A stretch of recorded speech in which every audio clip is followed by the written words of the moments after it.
All right, I'm recording now.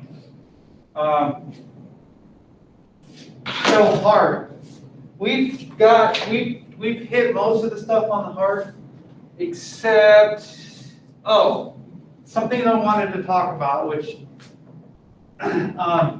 coronary circulation. We never discussed it. I think it's one of the. I think I hit on it in the videos, but it's very important to know because that's where usually the heart attacks happen.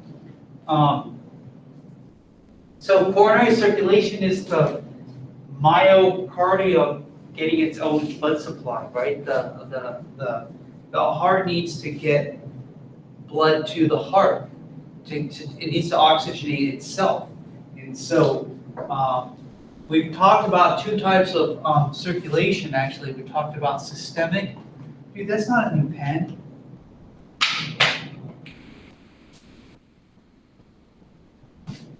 That's not a new pen either. Pulmonary circulation.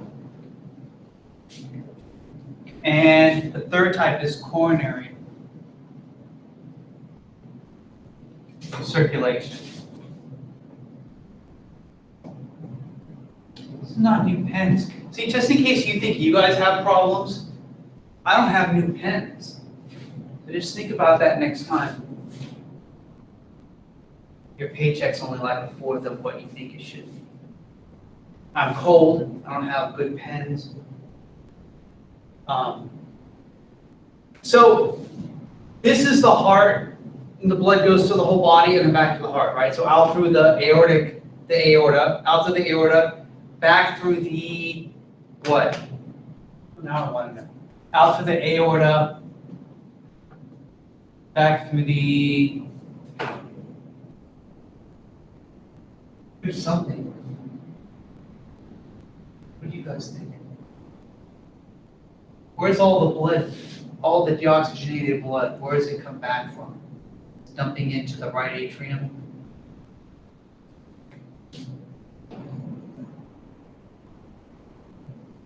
You guys suck for interaction. Just letting you know. Vena cava. Pulmonary was out through the pulmonary, whatever, all right, I'll just say it. Arteries. Back through the, I know you guys know it, you're being lazy. You don't want to talk. Pulmonary veins, right? So that's that, right? So coronary circulation is out through, coronary arteries.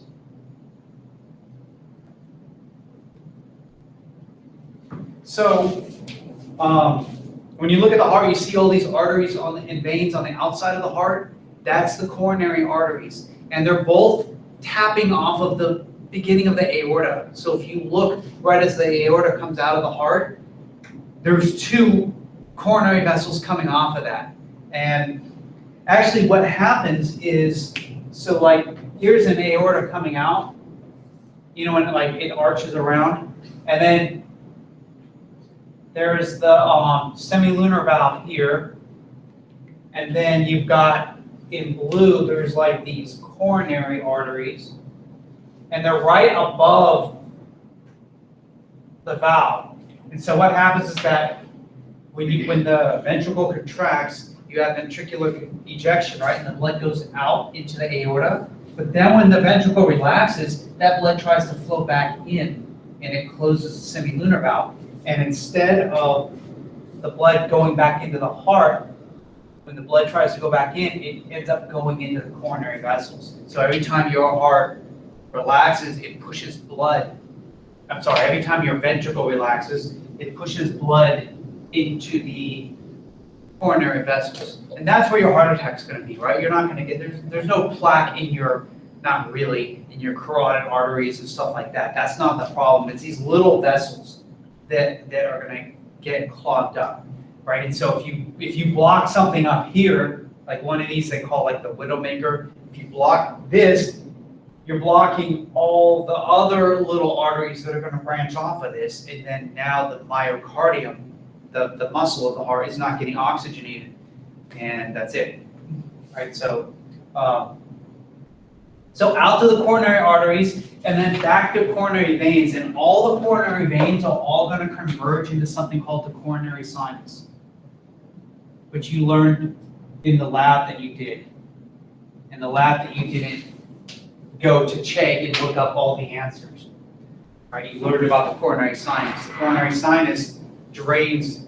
I just gave all 5 people an idea. They're like, oh, you can do that on Chegg? Course Hero.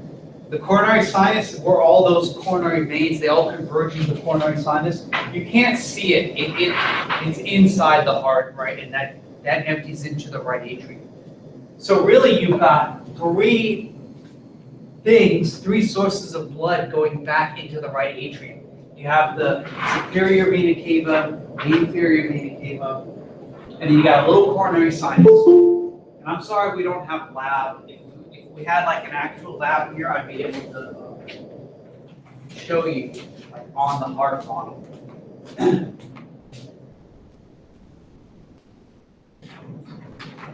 So that's coronary circulation. And I'm not going to make you, I'll lose that. I'm not going to make you memorize all of the vessels.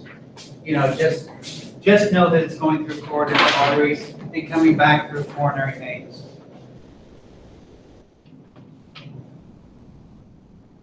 Oh, heart sounds. You know, there's really 4 heart sounds, but you can only hear 2, right? Those are coming from your valves closing. So the valves are closing, and the blood's hitting up against them.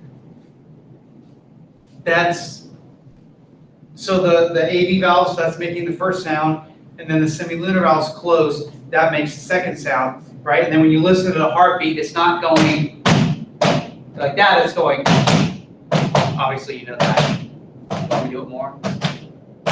So, first hit atrium, you know, it's just like the cardiac cycle. You have ventricular, atrial contraction, ventricular contraction, then you have relaxation, right? So there's a period in between those 2 beats, right? And that's the whole heart relaxing. But anyway, just FYI, the heart sounds are created by the valve, the AV valves, and then the semilunar valves closing. That's another thing off my list. The last thing that I wanted to cover on the heart is regulation of heartbeat. And it's similar to the regulation of blood pressure, the same mechanisms, or a lot of the same mechanisms.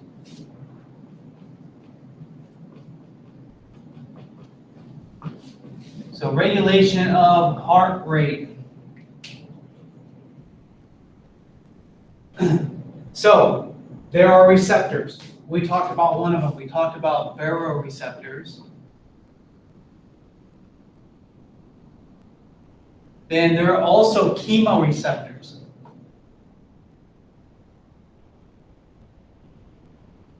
And there's also so baroreceptors, they're measuring pressure. Chemoreceptors are measuring chemicals, for example, oxygen, carbon dioxide, protons, whatever. They're measuring chemicals in the blood. And then you have something called proprioceptors. And they're monitoring limb movement. So before we talked about just baroreceptors, and I was telling you that they're located, they tend to be in the aorta and the carotid, the beginning of the carotid arteries. Right? So you have proprioceptors, but you also have chemoreceptors and proprioceptors monitoring. For example, my heart's going to start beating faster. My heart beats slower. Heart beats faster, slower, faster. So you got all these receptors. At the other end, they're hooked up to the medulla oblongata, cardiovascular center, and then you've got nerves innervating your heart. In particular, there's one nerve that I would ask you about. What particular nerve is coming down from the brain past your shoulders and hooking into your heart. You've got a choice of 12 different nerves, cranial nerves. Which one do you choose? And I'm waiting for you. I'm waiting for you online too. You can click the mute button. What cranial nerve is going down to the heart?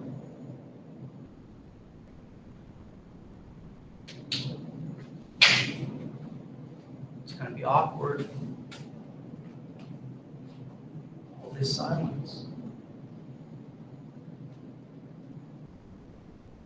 What cranial nerve goes down to the heart? We already discussed it, actually.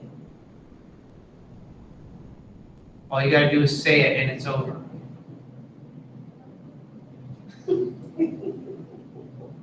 Thought I heard somebody. Vagus. What? Is it the vagus?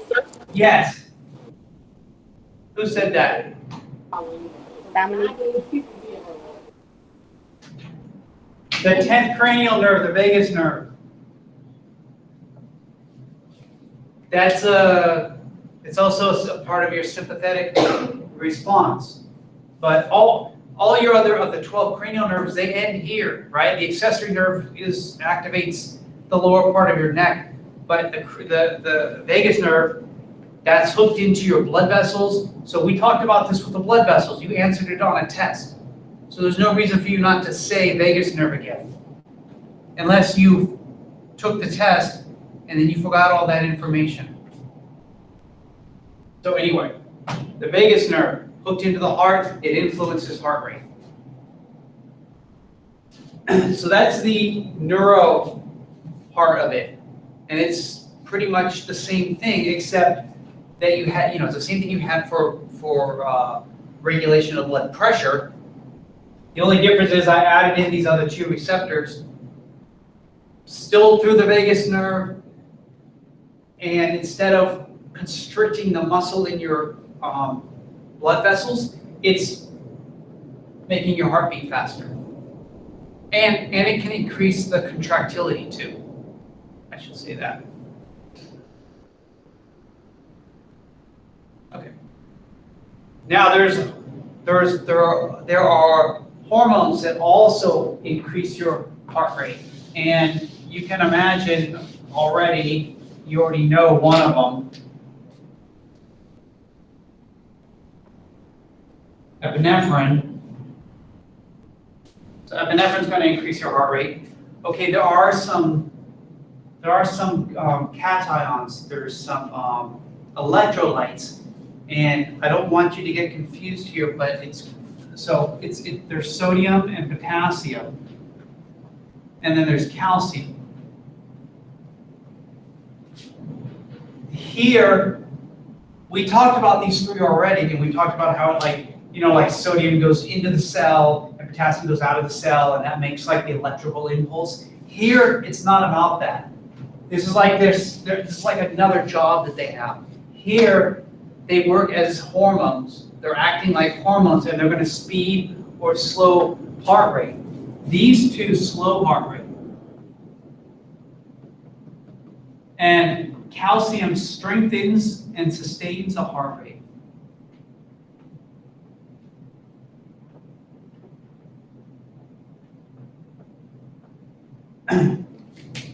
So this is a different thing. This is a different job that sodium and potassium and calcium have. Yes, they are responsible for action potentials. They're responsible for your nerves firing. Calcium is responsible for all your muscles working, even your smooth muscle and your skeletal muscle. If you remember muscle physiology, it was calcium that was allowing like the actin and myosin to get activated. But here, in this case, we're using them like hormones. Then we have our other, I don't know what other hormones. Oh, there's one other hormone I want to tell you about. This is not, we don't have ADH here, we don't have angiotensin II really, those are more blood pressure. Right here we're talking about heart rate. So really epinephrine is like the main one. There is a hormone called ANP. The A stands for atrial. Atrial natriuretic, something like that, polypeptide. What it does is the opposite of ADH, the opposite of antidiuretic hormone, but it also slows heart rate. It actually lowers blood pressure. Your body's not really set up to lower blood pressure. It's set up to raise blood pressure, but this one's different. So when your blood pressure gets too high, then the blood ending up in the right atrium is more than it should be. The pressure of the blood going from the vena cava into the right atrium is higher than normal. That's going to trigger receptors in your right atrium, and that releases this hormone. So this is a hormone that's released by the heart that works on the heart.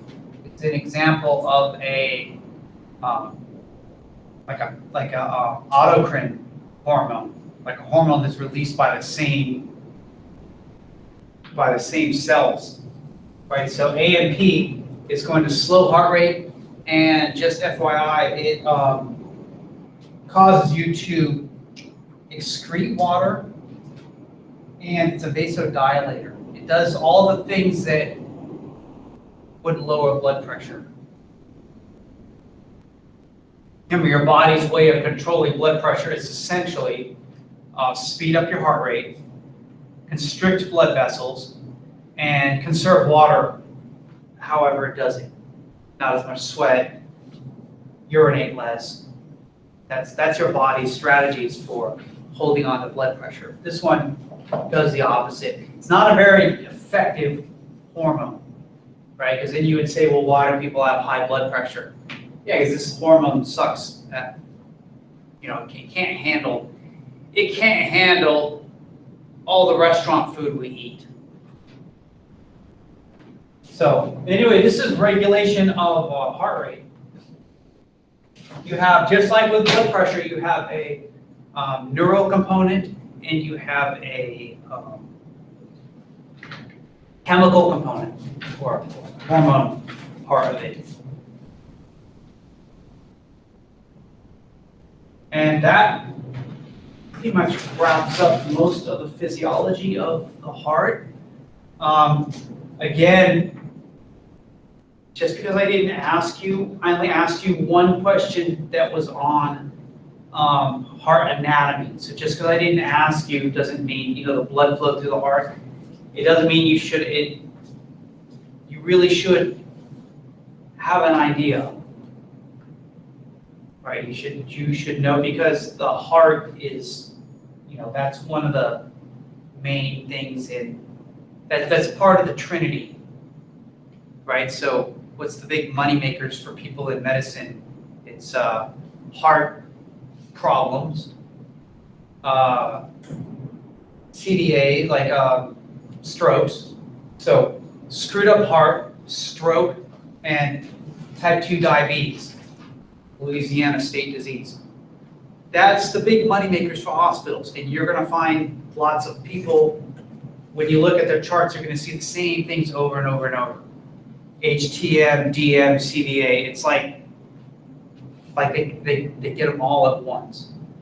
So it's a big thing, and when you get out of this class and you move on, it's going to be a lot of focus on cardiovascular stuff. So you really need to have a good idea of the anatomy of the heart. And because of the storm and stuff like that, I really didn't go through a lot of that. So, for example, you should know that there's a pericardium surrounding the heart, right? And you should know that the muscle of the heart is called myocardium, just like that's where we get the name myocardial infarction, or like a heart attack. Anyway, so we're done with cardiovascular system now, and now we move on to lymphatic system. The lymphatic system is it's actually two I envision it as two separate topics, but they are, I see why your book puts them together. There's the lymphatic system and then there's immunity. Because yes, your lymphatic system is involved in immune reaction. I like to kind of separate them, but it doesn't really matter. So for today, I'm just going to talk to you about the lymphatic system. It's not like I usually am, not like a whole lot of information on it. More of it's going to be on the immune system. But so this is a whole new chapter, lymphatic system. It is chapter, in Tutora, it is chapter 22. And in that online book, OpenStax, it's 21. So, lymphatic system is another way that things can get around your body. So, one of the functions of the lymphatic system is transport.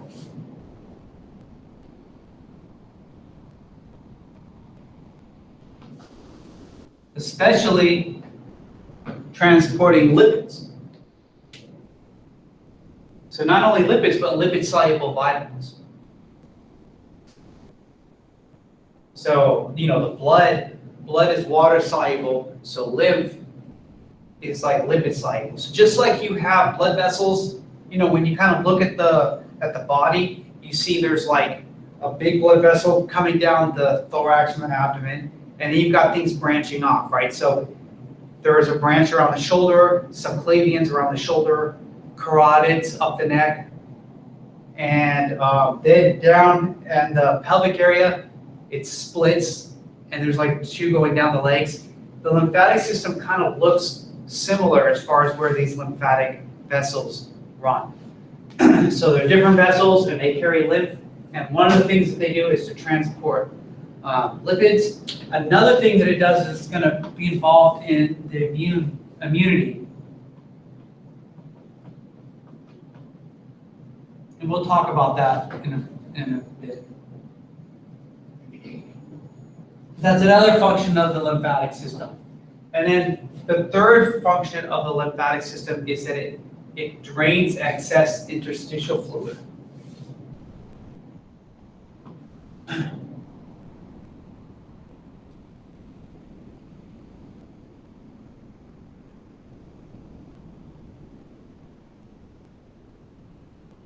So you have more filtration going on in your body than reabsorption. Meaning you have fluid leaving your capillaries, you have fluid coming back into your capillaries, but more fluid leaves than comes back in during the day. So there's more filtration than reabsorption. So you have to drain that excess interstitial fluid, otherwise you're going to swell up. And so that's what the lymphatic system does. It takes that extra 3 liters, about 3 liters. So think about like a 2-liter bottle of Coke, right? You have one of those whole things extra. You could have that much extra in your, in your interstitial fluid if it weren't for the lymphatic system. So there is a start to it. The lymphatic system is not like a circulation. Like when we talk about blood, it circulates, right? It's like arteries and capillaries, and then venules, veins, and then it goes through the heart, and it goes back out again through arteries. So it's constantly circulating. The lymphatic system, there's a beginning and there's an end. We're going to begin at the capillary level. That's where it starts. So we begin with capillaries. Lymphatic capillaries.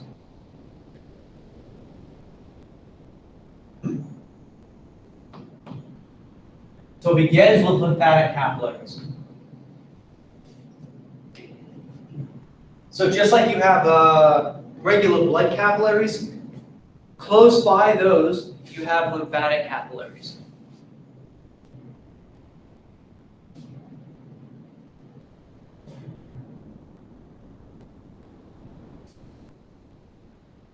We're using like our houses with our residential streets. They would look like cul-de-sacs.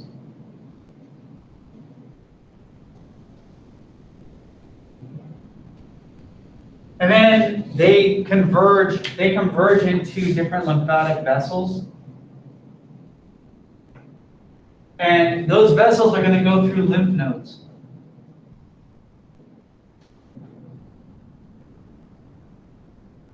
So the lymph nodes are like filters, right? If there's any pathogens, anything that's not supposed to be in your body, it'll get filtered. Not filtered as in it's going to catch it, but it sets off your immune system, right? So lymph nodes are one of the things that set your immune system off. If you got like a virus or bacteria in your body, this is one of the places where you're going to notice it in your lymph nodes. So lymph nodes, and then when you get to bigger vessels called lymphatic trunks.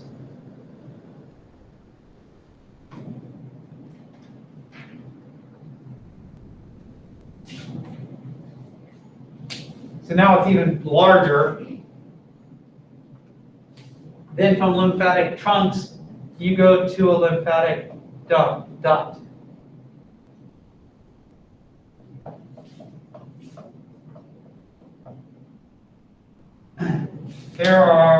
There's like 5 lymphatic trunks.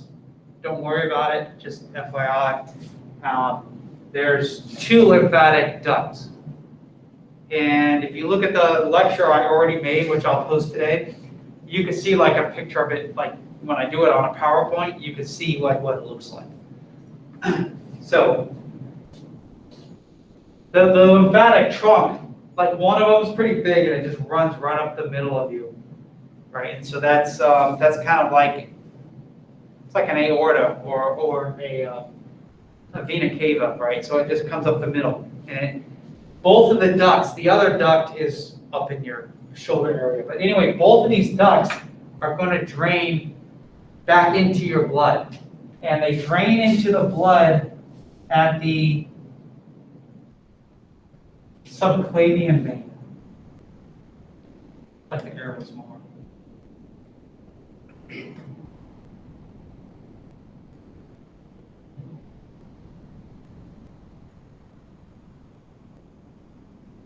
So actually the lymphatic duct is really the end. You know, it begins with lymphatic capillaries and it ends with the lymphatic duct. The right or the left. There's 2 of them.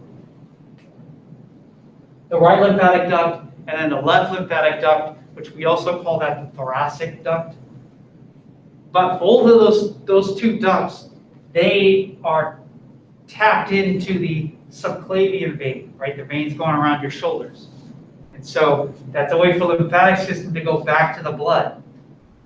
Because why is the interstitial fluid, why do you have excess interstitial fluid? Because you have more filtration, right? So fluid went from your blood and it went into your interstitial fluid and it didn't go back in. The lymphatic capillaries pick it up and they're delivering it ultimately back to the blood again, up at your shoulders. It gets dropped off and it gets taken back to your blood. So it kind of is a circulation. You know, this fluid left your blood capillaries. This fluid left your blood capillaries and it went into the lymphatic capillaries. And then you just follow all the arrows and it goes back into the blood again at the subclavian. So they are kind of tied in together. Lymphatic system and your vascular system, they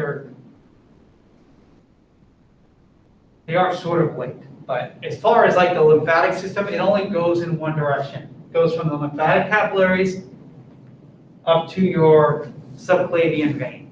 So if you start with the hands, the extra fluid that ends up in my interstitial fluid in my hands, it's going like this and right about here, that's it. Beginning, end. Right, it only goes in one direction. There's not lymphatic fluid moving this way. It's all going towards your subclavian veins. Do you have any questions on lymphatic system?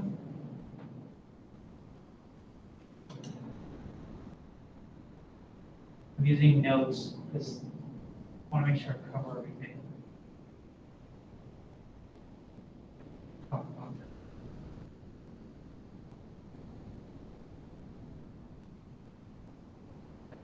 Okay, so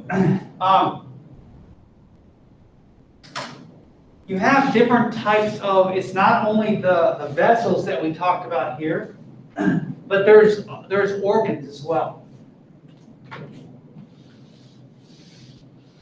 Those are the three functions. I would know that. Know the three functions of lymph. And then there's two different types of organs. There are primary and secondary organs.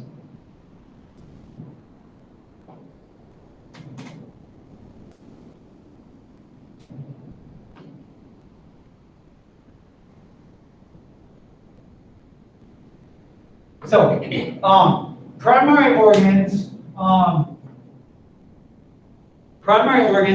where certain cells are going to be, well, you remember the lymphocytes when we talked about blood? The lymphocytes are going to become like T cells and B cells.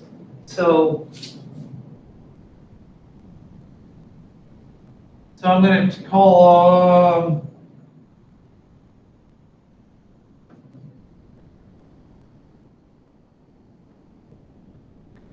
immunocompetent. If you guys cannot see where I'm writing out, let me know because I can't see myself. So if the camera doesn't cover that, but that's where lymphocytes are going to become B cells or T cells. So if you remember back to the blood, we had like eosinophils and basophils and monocytes and neutrophils. Then there are lymphocytes, and lymphocytes are kind of different. They have the ability to become T cells or B cells, which is, we're really going to talk about that next class. But this is where they happen, and there's two primary organs. One is the bone marrow.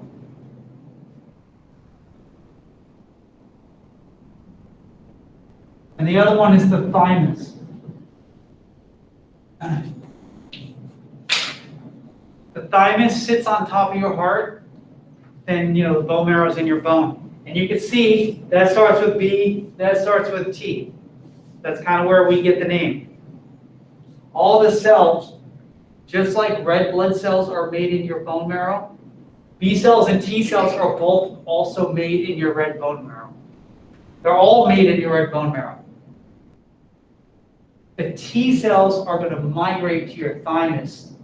So it's like there's boot camp, right? Because these are warriors. These B cells and T cells are going to fight wars. They have to go to basic training. Their basic training is in a different place. If you're a B cell, you stay in the red bone marrow. That's where you learn to be a fighter. T cells, they go to the thymus. That's where their basic training's at. So that's why we call them B cells and T cells. So we consider these part of the lymphatic system, because that's where your immune cells become immunocompetent. Then you have secondary organs. These are like the alarm systems. Like they set off the immune reaction. How did I put it? This is where the immune response happens.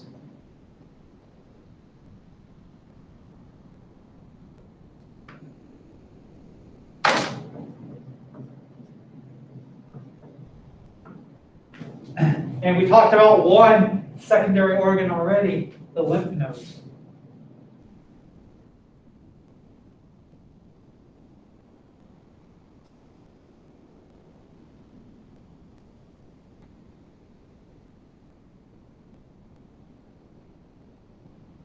There's nodes, lymphatic nodes, and then there's lymphatic nodules.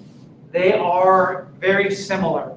The only difference is a lymph node has a capsule around it, and a lymphatic nodule doesn't. But it's the same idea.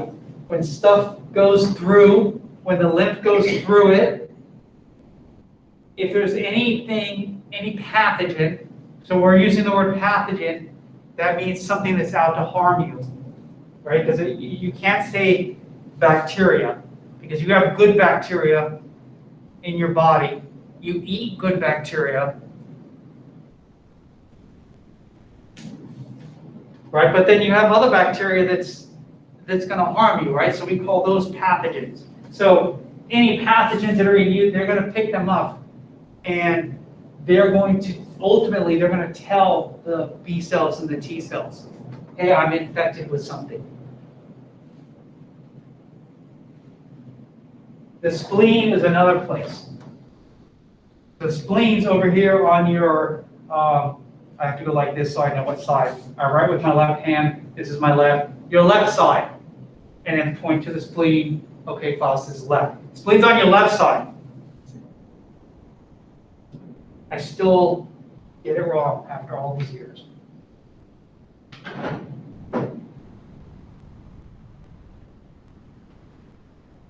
So, spleen, lymphatic nodules, lymphatic nodes, and yeah.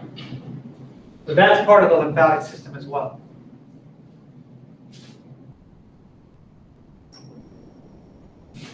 What else?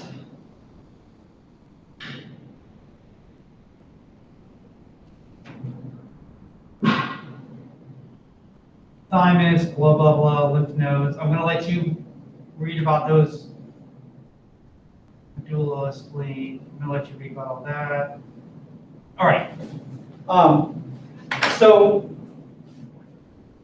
just, I'm probably not going to ask you a test question about like the spleen or the thymus, because I mean, I got to choose what I'm going to ask about. But I would like you to look at it and check it out. You probably remember the spleen because it's one of the things that eats or phagocytizes red blood cells. Right? So there was that question that I asked like 3 times. But it also is a secondary organ.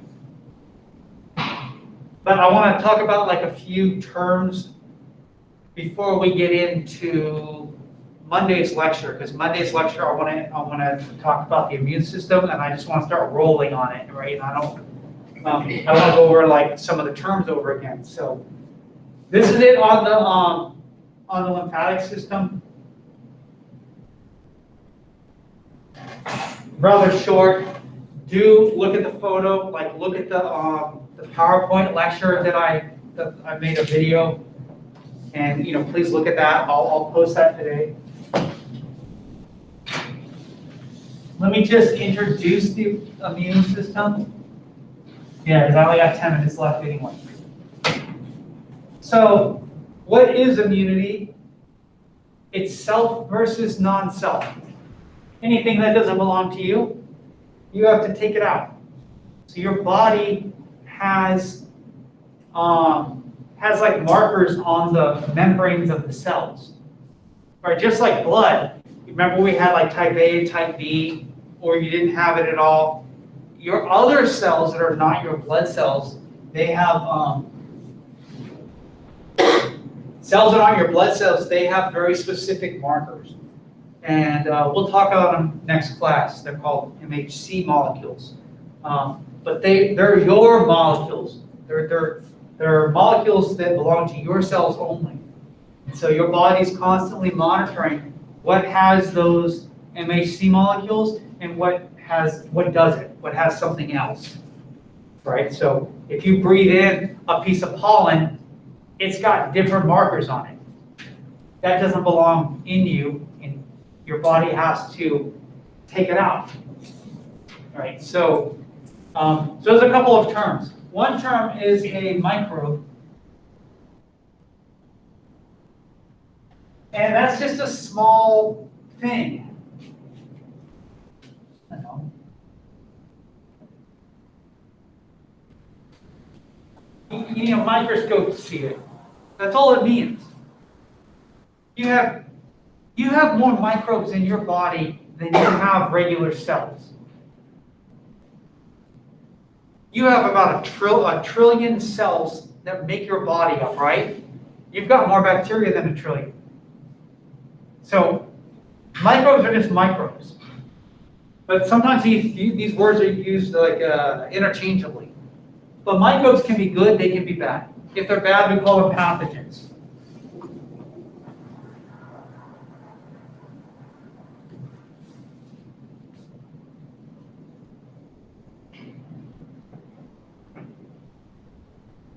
So they're pathogenic. They cause disease.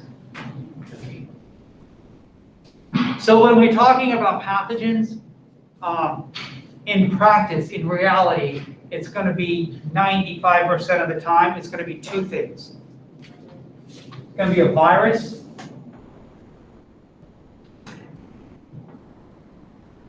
or a bacteria. When you're in micro, if you have to take micro, you're going to study all these pathogens. You'll notice, or you have noticed, that most of the course is focusing on these two, and in particular bacteria, right? So 95% of the time that you get infected with something, it's going to be a virus or a bacteria. But there are other things that infect people. Fungus infects people. So that's another type of pathogen. There's another one, protozoa.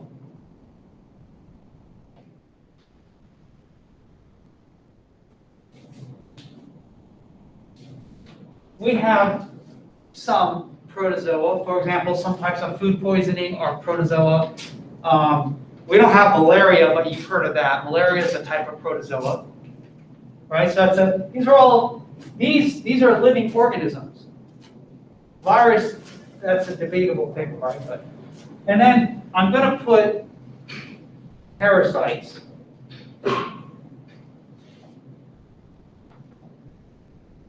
That's kind of a tricky word because really all these are really parasites. A parasite is something that takes from you and doesn't give back.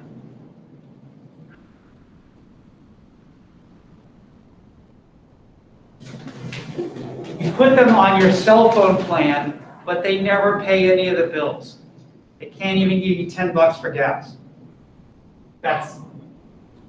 You don't want them around, right? So you don't want them. So they're all parasites.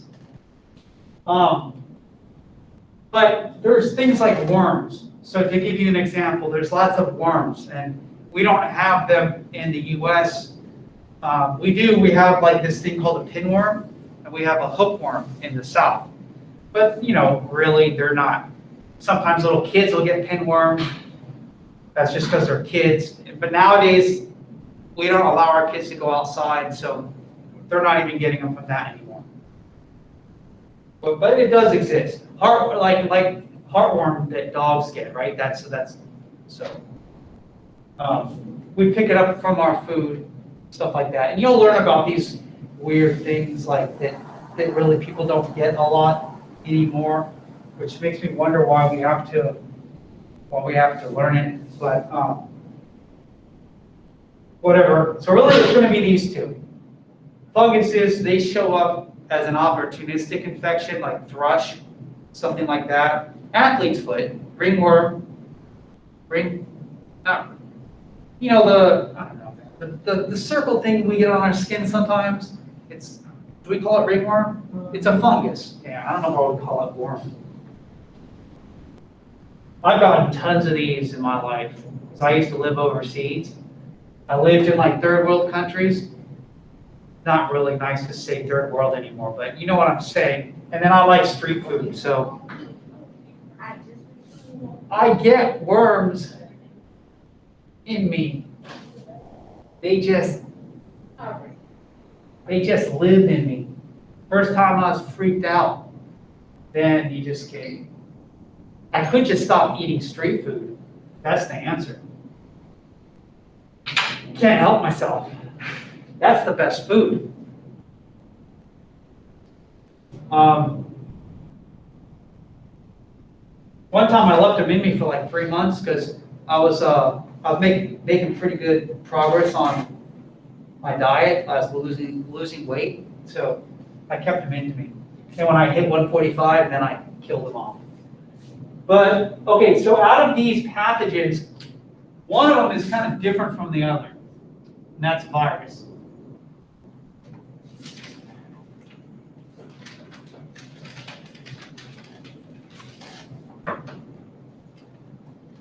And that means something, it matters.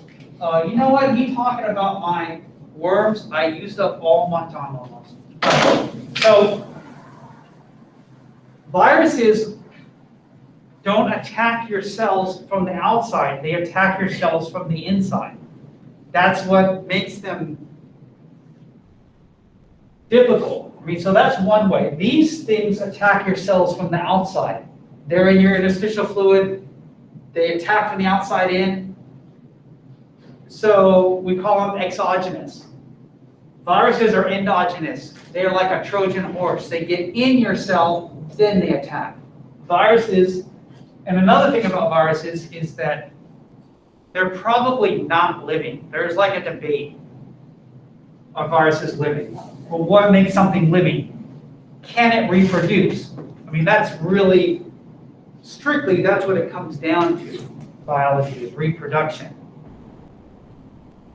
Well, viruses can reproduce, but they cannot reproduce on their own. They need our cells. So viruses are very simple. All they are is DNA, and then or RNA. It's either DNA or RNA. It's one of the two. And then there's like usually some kind of protein coat around it. So viruses really don't have all the crap that the regular cells have. They don't have like Golgi apparatus or whatever. They're not like a proper cell. They're not even a cell. They're not living by themselves. So they're so simple. Like compared to these other things, they're just so simple, but we can't figure out how to get, obviously, right, with the Ronas, we can't figure out how to kill these things off. And the problem is that we don't know we're infected until it's too late. Like the virus is in our cell, and it takes their DNA and it inserts it into our DNA. And so their DNA has instructions on how to make more of it. So they get our cells to make it. We make the viruses. They just give us the code on how to make it, and then we make a bunch more, and then those viruses go to other cells around it and infect those cells. And you don't know until it's inside, and once it's inside your cell, it's kind of too late. So we could take out viruses if we could figure out how to know that they're there, or if we could figure out how to keep them from attaching to our cells. So that's what these, that's what some of these vaccines about. Oh, okay, and so one more thing, another word is antigen.